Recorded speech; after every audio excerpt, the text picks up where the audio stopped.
আমার সর্বাঙ্গে কাঁটা দিলে বুকের কাছটা শিউরি শিউরি উঠতে লাগলো। আমি কি জেগে আছি না স্বপ্ন দেখছি? এই কন্ডাক্টর, গাড়ি বাঁধিও। ড্রাইভার, ড্রাইভার, গাড়ি থামাও, জলদি থামাও। ড্রাইভার এতক্ষণ পরে আমার দিকে মুখ ফেরালে।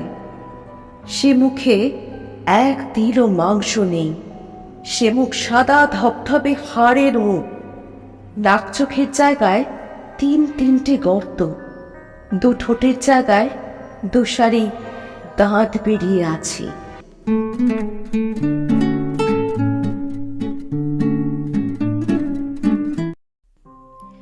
শ্রী হেমেন্দ্র কুমার রায়ের হাড় হিম করা ভূতের গল্প কঙ্কাল সারথি। উফ, ম্যালেরিয়ার মতো ছেঁচড়া অসুখ পৃথিবীতে কিছু আছে কি? এই দেখো না, শখ করে সেদিন ঢাকুরিয়া লেক দেখতে গিয়েছিল সন্ধ্যার একটু আগে। হঠাৎ কাঁপুনি দিয়ে আমার জ্বর এলো। সে কি যে সে জ্বর, যে সে কাঁপুনি! না পারি দাঁড়াতে, না পারি বসতে, একেবারে ঘাসের উপর পড়লুম শুয়ে। কি শীত রে বাপ! পা থেকে মাথা পর্যন্ত চাদর মুড়ি দিয়ে কাঁপতে কাঁপতে কেমন যেন আচ্ছন্নের মতো হয়ে রইলুম। সেইভাবে কতক্ষণ ছিলুম ভগবান জানেন। তবে একবার চাদরের ভেতর থেকে ঝুলঝুল করে চোখ মেলে উঁকি মেরে দেখলুম চারিদিকে গাঢ় অন্ধকারের মেলা। কোথাও জনমানবের সাড়া নেই। বুকটা ছাত করে উঠল। কোথায় বাগবাজারে আমার বাড়ি, আর কোথায় পড়ে আছি আমি একলা। গুন্ডারা গলায় ছুরি বসাতে পারে, সাপে কামড়াতে পারে, বিনা চিকিৎসায় প্রাণ পাখি ফুরুত করে পালিয়ে যেতে পারে।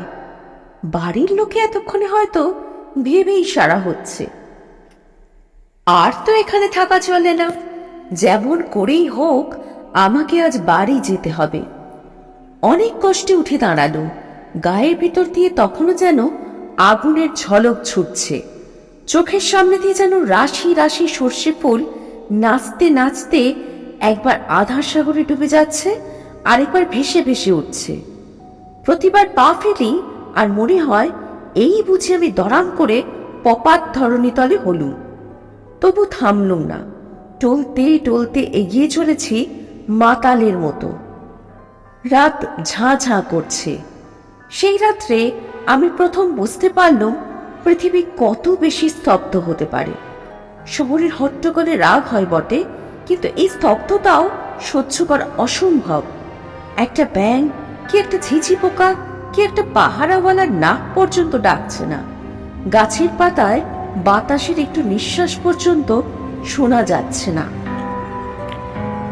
সারি সারি কোম্পানির আলোর থামগুলো নীরবে দাঁড়িয়ে জ্বলন্ত চোখে যেন থমথমে অন্ধকারকে নিরীক্ষণ করছে। তিমির তুলির প্রলেপ মাখানো গাছপাতার ফাঁকে ফাঁকে বাড়ির পর বাড়ি দেখা যাচ্ছে বটে, কিন্তু তারাও যেন প্রেতপুরীর মতো। নিস্তব্ধতার ভেতর থেকে একটা ঘুম ভাঙা খোকার কান্নার আওয়াজ পর্যন্ত জেগে উঠছে না। কি যেন আজ নিশুতির মন্ত্র পড়ে সমস্ত জগৎকে বোবা করে দিয়েছে। জ্বরের ঘরে চলেছি তো চলেছি, এই নিঃশব্দ পল্লী ছিঁড়ে শহরের শব্দের রাজ্যে গিয়ে পড়বার জন্য প্রাণ যেন আই ঢাই করতে লাগলো। কিন্তু এই পথ আর শেষ হতে চায় না। এই পথ যেন আজও শেষ হবে না, কালও শেষ হবে না। আমাকে যেন কোনো অভিশপ্ত আত্মার মতন চলতে হবে অনন্তকাল ধরে। এক বেচারি ইহুদির গল্প পড়েছিলাম। কার সাপে তাকে নাকি অনন্তকাল ধরে সারা বিশ্বে ছোটাছুটি করে বেড়াতে হয়েছিল। আমারও তাই হলো নাকি? মাথাটা একবার নাড়া দিয়ে ভাবলুম, দূর ছাই, এসব কি উদ্ভট কথা ভাবছি। জ্বরে আমার মাথা খারাপ হয়ে গেল নাকি? মাঝে মাঝে এক একটা মাঠ যেন এক একটা অন্ধকারের মায়া সরোবর। সেখান দিয়ে যেন অন্ধকারের ঢেউ বইছে। অন্ধকারের স্রোত ছুটে আসছে আমাকে গ্রাস করবার জন্য। অন্ধকারের তরঙ্গের ভেতরে গাছগুলোকে দেখাচ্ছে বড় বড় দৈত্য দানবের মতো। পথিকের হৃৎপিণ্ড ছিঁড়ে যাওয়ার জন্য তারা ওঁত পেতে প্রস্তুত হয়ে আছে। কান্না ভরা কনকনে বাতাস এসে চুপি চুপি যেন আমার কানে কানে বলে যাচ্ছে, ওহে নিজম রাতের অজানা মানুষ, এই মৃত্যুপুরীর ভিতর দিয়ে কোথায় চলেছ তুমি? আমার কথা শোনো, ভূত প্রেতরা একে একে জেগে উঠছে। এই বেলা প্রাণ নিয়ে পালিয়ে যাও, যাও গো। আরও খানিক অগ্রসর হয়ে মনে হলো পৃথিবীর সমস্ত শব্দ এসে আমার দুই পায়ের দুই জুতোর ভিতরে আশ্রয় নিয়েছে। প্রত্যেকবার পা ফেলি আর সেই শব্দগুলো জুতোর ভিতর থেকে চমকে উঠে রাজপথের উপরে আছাড় খেয়ে পড়ে আমাকে চমকে চমকে তোলে। শব্দ শুনতে চাই, নিজের পায়ের শব্দ পাচ্ছি, কিন্তু কেন জানি না সে শব্দ শুনে শুনে মন আমার খুশি হবে কি আরও বেশি নেতিয়ে পড়তে লাগলো। সে যেন রাজপথে ঘুমন্ত কোনো অশরীরী প্রেতাত্মার চিৎকার। আমার পদাঘাতে সে যন্ত্রণায় গোচরে গোচরে উঠছে। এতক্ষণ পরে রসা রোডের মোড়ে এসে পড়লুম। আশ্বস্তির নিঃশ্বাস ফেলে ট্রামওয়ের একটা লোহার থামে ঠেসান দিয়ে দাঁড়িয়ে অনেকক্ষণ জিরিয়ে নিল। এখানটাও তেমনই নির্জন ও তেমনই নিস্তব্ধ হলেও আমার মন যেন অনেকটা আরাম পেল। এই তো ট্রামের রাস্তা, এই পথ ধরে সিধে গেলেই যত মাইল দূরেই থাক আমাদের পাড়া বাগবাজার যাওয়া যাবেই যাবে। খানিক দূর এগোতে পারলেই লোকজনেরও সাড়া পাবো নিশ্চয়ই। আর ট্রাম ও বাস বন্ধ হলেও ট্যাক্সি মেলাও তো অসম্ভব নয়। তখন জ্বরে আমার চোখ ছলছল করছে, কান করছে ভোঁ ভোঁ, আর মাথা করছে বোঁ বোঁ করে। বারবার ইচ্ছা হতে লাগলো পথের উপরে লম্বা হয়ে শুয়ে পড়বার জন্যে। কেবল বাপ মায়ের বিষণ্ণ মুখের কথা ভেবেই মনে সেই ইচ্ছা দমন করল অনেক কষ্টে। নিজে নিজেই বললুম, মন তুমি শান্ত হও, এই পথের শেষেই আছে তোমার বাড়ি, তোমার আত্মীয় স্বজন, তোমার নরম তুলতুলে বিছানা। কোনো রকমে চক্ষু মুদে এই পথটুকু পার হতে পারলেই ব্যাস, সকল কষ্ট সকল ভাবনার অবসান। হঠাৎ দূর থেকে একটা শব্দ জেগে উঠে চারিদিকে নিস্তব্ধতার মুখে যেন ভাষা দিলে। ঘর ঘর করে একটা বাজ ডাকার মতো শব্দ আমার দিকে এগিয়ে আসছে। তারপরে শুনলুম ভেপুর আওয়াজ। ট্যাক্সি না বাস? আহ্লাদে চাঙ্গা সোজা হয়ে দাঁড়িয়ে পথের দিকে তাকিয়ে রইল। তারপরেই দেখা গেল নিচে দুটো আর ওপরে একটা আলো।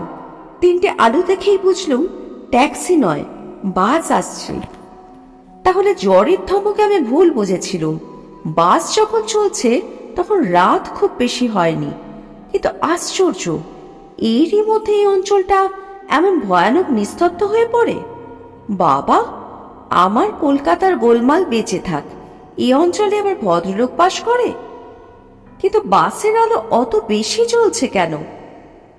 সামনে সারা পথে সে যেন আগুনের ঢেউ বইয়ে ছুটে আসছে। আর এই নিরালা পথে অত জোরে ভেপু বাজাবারই বা দরকার কি? এই অঞ্চলে সন্ধ্যের পরে ঘুমকাতুরে লোকগুলোর কানে যে তালা ধরে যাবে। ঊর্ধ্বশ্বাসে ছুটতে ছুটতে ধুলোয় ধুলোয় পথ অন্ধকার করে একখানা রাঙা টকটকে মস্ত বড় বাস আমার কাছে এসে হঠাৎ দাঁড়িয়ে পড়ল এবং সঙ্গে সঙ্গে একজন তীব্র তীক্ষ্ণ স্বরে চেঁচিয়ে উঠল, ধর্মতলা ওয়েলিংটন শ্যামবাজার, ধর্মতলা ওয়েলিংটন শ্যামবাজার। আমি তাড়াতাড়ি বাসে উঠে একখানা গদি মোড়া আসনের উপর থপ করে বসে পড়লুম। হোক শ্যামবাজারের বাস, এই স্তব্ধ মরার মুল্লুক থেকে তো এখন সরে পড়ি। শ্যামবাজার থেকে বাগবাজার পায়ে হেঁটে যেতে এমন বেশি দেরি লাগবে না। কিন্তু কেন জানি না বাসের ভেতরে ঢুকেই আমার বোধ হলো আমি যেন এক জগৎ ছেড়ে আর এক অচেনা জগতের ভেতরে প্রবেশ করলুম। বাস ছুটছে আর ভেপু বাজছে। এত বেগে বাস ছুটছে তার জানালাগুলো সব খোলা রয়েছে, অথচ বাইরে থেকে বাতাসের একটুখানি ঝলক পর্যন্ত আমার গায়ে লাগছে না। ভারী অবাক হয়ে গেল। আমার জ্বর কি এত বেশি হয়ে উঠেছে যে দেহের অনুভব করবার ক্ষমতাটুকু আর নেই? পথ তেমনি নির্জন আর নিঃসার, কিন্তু বাতাসও কি আজ ঘুমিয়ে পড়েছে? আমার মনে হতে লাগলো দম বন্ধ হয়ে সারা পৃথিবী আজ মারা পড়েছে, তার কোথাও আর জীবনের লক্ষণ নেই। বেঁচে আছি খালি আমি ও এই বাসের ড্রাইভার আর কন্ডাক্টর। আমরা তিনজন ছাড়া বাসের ভিতরেও কোনো আরোহী ছিল না, থাকবেই বা কেন?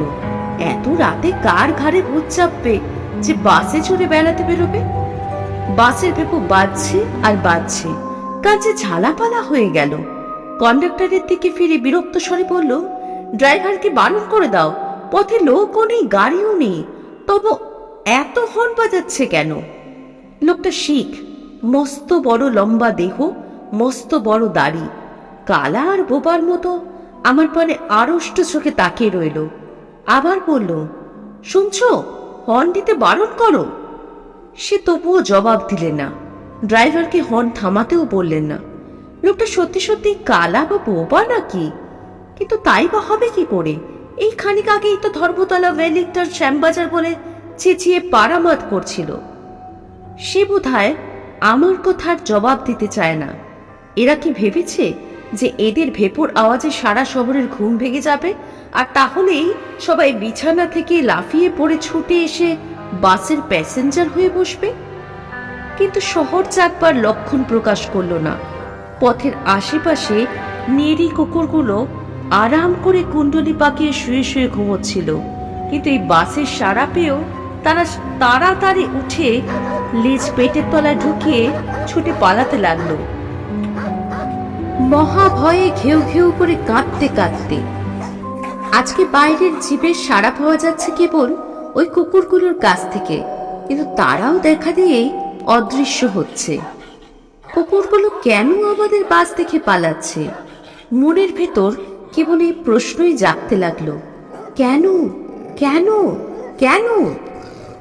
কন্ডাক্টর কেন আমার কথার জবাব দিচ্ছে না? কেন কেন? ড্রাইভার কেন ক্রমাগত ভেপু বাজাচ্ছে? কেন কেন কেন? কন্ডাক্টরের দিকে ফিরে বলল, তোমার ভাড়ার পয়সা নাও। সে মস্ত একখানা কালো হাত বাড়ালে। ভাড়া দিয়ে টিকিট নেওয়ার সময় আমার হাতে তার হাতে ছোঁয়া লাগলো।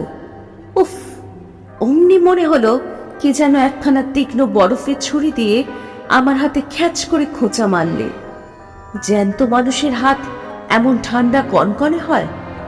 আশ্চর্য হয়ে তার মুখের পানে তাকালো। তার লম্বা চুল আর দাড়ি গোফের জঙ্গলে ভরা মুখখানি বাঁশি মরার মতো স্থির। তার চোখের পলকও পড়ছে না, তার চোখ যেন পাথরের গড়া। আমার বুকটা গুড়গুড় করতে লাগলো। আজকে শহরের এই নির্জনতা, পৃথিবীর এই নিঃশব্দতা, বাতাসের এই অভাব, ভাড়াটে বাসের এই ভেপুর আওয়াজ, কন্ডাক্টরের এই উদাসীন মূর্তি, সমস্তই যেন রহস্যময়, সমস্তই যেন অস্বাভাবিক। কি কুক্ষণেই আজ বাড়ির বাইরে পা দিয়েছি। যতবার ফিরে তাকায় ততবারই কন্ডাক্টরের সেই মরার মতো স্থির মুখ আর পলকহারা পাথরে দৃষ্টি চোখে পড়ে। কেমন একটা অমানসিক ভাবে আমার মনটা ছেয়ে গেল, আর সহ্য করতে পারলুম না। সামনের বেঞ্চের উপরে দুই হাতের ভিতরে মাথা রেখে চোখ মুদে আমি চুপ করে বসে রইলুম। ভাবলুম শ্যামবাজারে পৌঁছবার আগে আর মাথা তুলে চাইব না, কিন্তু মাথা তুলতে হলো, আবার চোখও খুলতে হলো। প্রায় 1 ঘন্টারও বেশি সময় কেটে গেছে, গাড়িও না থেমে ক্রমাগত ছুটছে, তবু এখনো শ্যামবাজার এলো না কেন?